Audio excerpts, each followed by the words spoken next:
یا تو کسی سرحد کی طرف روانہ کرو، وہاں جا کر کافروں سے لڑوں گا۔ یہ تین باتیں اس نے حضرت حسین نے رکھی۔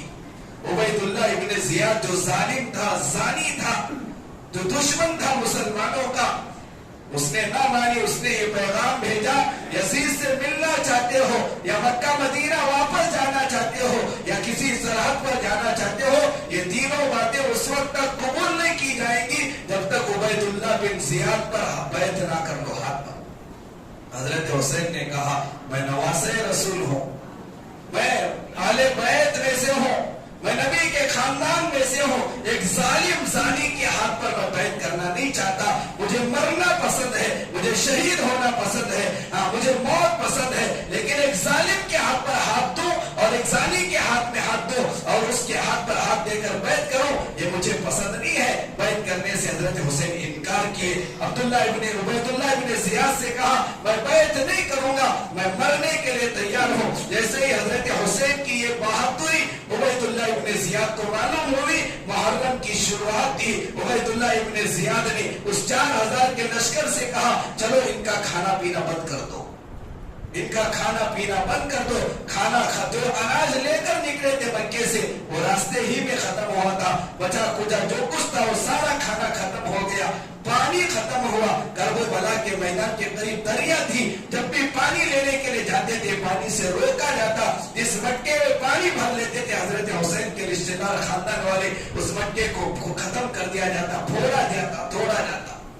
پریشان تھے، پیاسے تھے، 3 دن سے پیاسے تھے، نہ کچھ کھایا تھا نہ کچھ پیا تھا۔ محرم کی 10ویں تاریخ آئی، حضرت حسین رضی اللہ عنہ اور حضرت حسین کے ساتھ ان کے بھائی جو کسی اور بیوی کے خیر تفصیل میں جانا نہیں ہے، میدان میں اترے، جن کا نام حضرت عباس ہے، جو بھائی تھے حضرت عباس۔ حضرت عباس کے ہاتھ میں یہ 150 قافلے کا جھنڈا تھا، اسلام کا جھنڈا تھا، ان کے ساتھ حضرت حسین نکلے۔ لکھا ہے کتاب میں ان سے کون لڑ سکتا تھا۔ جیسے ہی میدان میں اترے آگے بڑھے، حضرت عباس لڑتے ہوئے آگے بڑھے، دوپہر تک 85 کافروں کو جہنم رسید کی، 25 کافروں کو مار دیے۔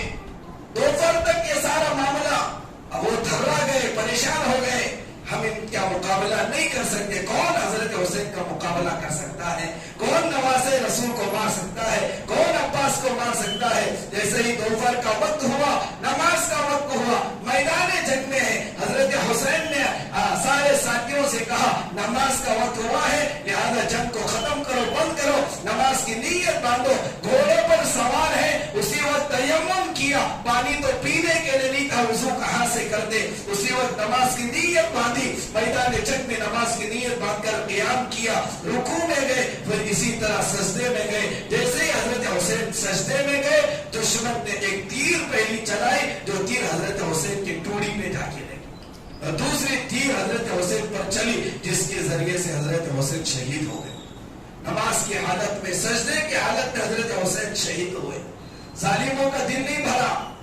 حضرت حسین رضی اللہ عنہ کے قریب آ کر ایک ظالم نے حضرت حسین کے سر کو جسم سے جدا کیا، الگ کیا، تلوار کے نوک پر اس طرح ٹکایا۔ وہ محرم منانے والے جو تم محرم منا رہے ہو، یہ حضرت حسین کے سر کو اس طرح انہوں نے اٹھایا تھا۔ یہ کیا خوشی کا مہینہ ہے، یہ کیا شربت پلانے کا مہینہ۔ وہاں تو حضرت حسین پیاسے تھے، 3 دن سے کچھ کھایا نہیں تھا، کچھ پیا نہیں تھا، آج ہم شربت پلا رہے ہیں۔ یہ حضرت حسین کے ماننے والوں کا عمل نہیں، یہ یزیدیوں کا عمل ہے، یہ فاسقوں کا عمل ہے، یہ فاجروں کا عمل ہے۔ وہاں تو حضرت حسین کے سر کو میدان کربلا میں وہاں پہ اٹھایا گیا، اور اس کافر نے تحفے کے طور پر عبید اللہ ابن زیاد فاسق و فاجر ظالم کو خوش کرنے کے لیے حضرت حسین کا سر بھیجا۔ مجلس قائم ہے، عبید اللہ ابن زیاد بیٹھا ہے، حضرت حسین کا سر مبارک ایک پلیٹ میں رکھ کر عبید اللہ ابن زیاد کے قریب لایا گیا۔ حضرت عبید اللہ ابن زیاد نالائق کے ہاتھ میں چھڑی تھی، لکڑی تھی، اس نے حضرت حسین رضی اللہ عنہ کے ہونٹ کو اس طرح لکڑی سے ہلایا۔ شہید ہونے کے بعد بھی قربانی دیے ہیں صحابہ نے۔ حضرت زید ابن ارقم رضی اللہ عنہ عبید اللہ ابن زیاد کی مجلس میں ہیں، حضرت زید بن ارقم نے دیکھا عبید اللہ ابن زیاد لکڑی سے حضرت حسین کے ہونٹ کو حرکت کر رہا ہے. فوراً غصے میں آ کر حضرت زید بن ارقم نے عبید اللہ ابن زیاد سے کہا او ظالم و فاجر و فاسق، کیا کر رہا ہے؟ کہاں تو لکڑی لگا رہا ہے؟ میں نے ان ہونٹوں کو نبی کو چوستا ہوا دیکھا ہے. یہ وہ مبارک ہونٹ ہے جس ہونٹ کو نبی نے چوما ہے، جس ہونٹ کو نبی نے چوسا ہے، وہاں تو لکڑی لگا رہا ہے. یہ ہے قربانی حضرت حسین کی. حضرت زید بن ارقم چلے گئے. واقعہ بڑا لمبا ہے. حضرت حسین کی شہادت سے ہمیں یہ سبق ملتا ہے کہ جب دین کے لیے جان کی قربانی دینا پڑے، یہ نہیں دیکھا جائے گا کہ میں کون ہوں، کس کا بیٹا ہوں. جان کی قربانی دینے کے لیے تیار ہونا چاہیے.